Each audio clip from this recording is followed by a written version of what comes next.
Hey guys, it's Alice here. I am a doula, a childbirth educator, and I'm going to spin the wheel and see what topic we're going to cover today. Let's do it. Okay guys, we got AROM. AROM, also called AROM, is also known as artificial rupture of membranes.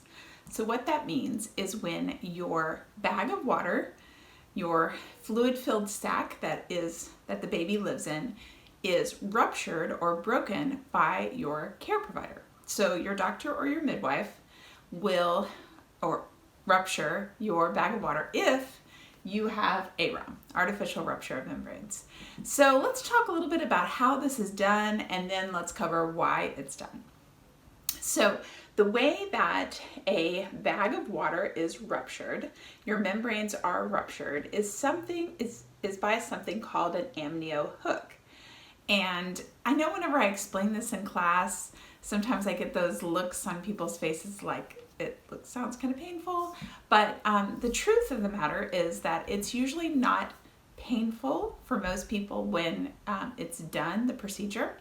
But what it is, it's a amnio hook, so it's a very flexible plastic hook that is maybe about this long, and it has a very small type of hook on the end, and it almost looks like a crochet hook, but very small.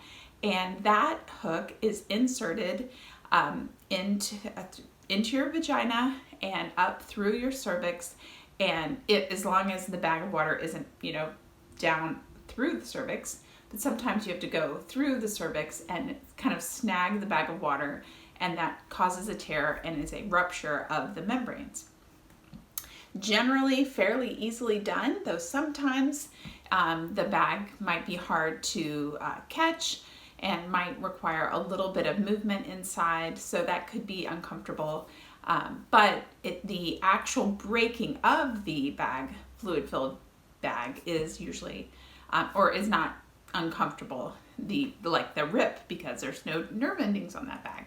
So, rupture of membranes, how it's done. And as long as your care provider can access the bag fairly easily, and the bag breaks fairly easily, it shouldn't take very long. Usually it's just a couple of minutes, and oftentimes care providers do it in between contractions, so you're not actually contracting while that procedure is done. Now, that's the how. Now the question is, why would you want your water broken, or why would your doctor break your water? Is another way to look at it. And so the reason that this is done is a couple different options, or a couple different reasons that would be more common reasons for why your membranes are ruptured in labor. First would be to strengthen contractions.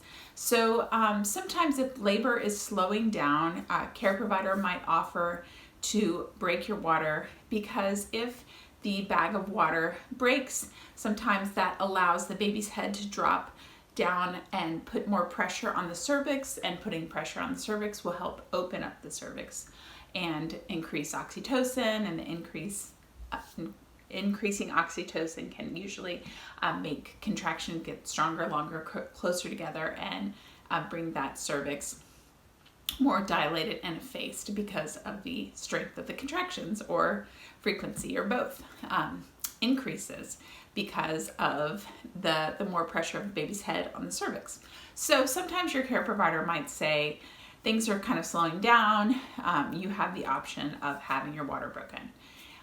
There's also sometimes providers might break a sack of water to see if there's any meconium before the birth of the baby.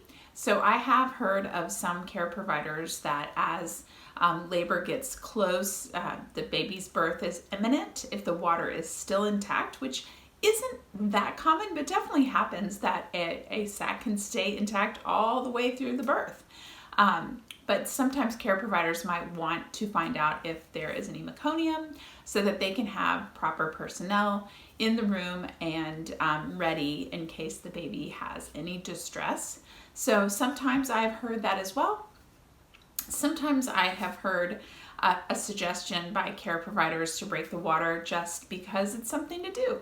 And that might be something that sounds like an option that you want, or something that you want to get more questions about, or ask your questions about and find out whether or not there are any risks or benefits, and whether that's really what you want to do at the time. So though I've definitely heard where you get to the hospital, you're 5 centimeters, and your care provider might say, let's go ahead and break your bag of water, you're in labor. So when your membranes are ruptured, it does often, like I said, strengthen contractions. And so if you are dealing with contractions just fine, you might not want that. There might not be a reason, but it is something that can be done artificially. So artificial rupture of membranes is that AROM.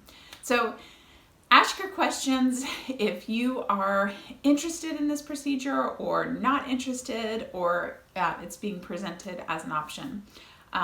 Once your bag of waters are broken, should continue to leak, and after that you also don't have that barrier against bacteria, and so limiting vaginal exams is generally what happens after that, because trying to keep the bacteria away from the baby. So all things to think about, and I will put a link to the water breaking video that we did and down below, so you can check out that. That has a little bit more information about that. And if you guys have comments or questions about this topic, please leave them below. And if you want to be notified for the next spin, you are going to subscribe and hit the bell and like the video if you found it helpful. Thanks so much for joining me today, guys, and I will see you next time on the Big Wheel of Birth. See ya.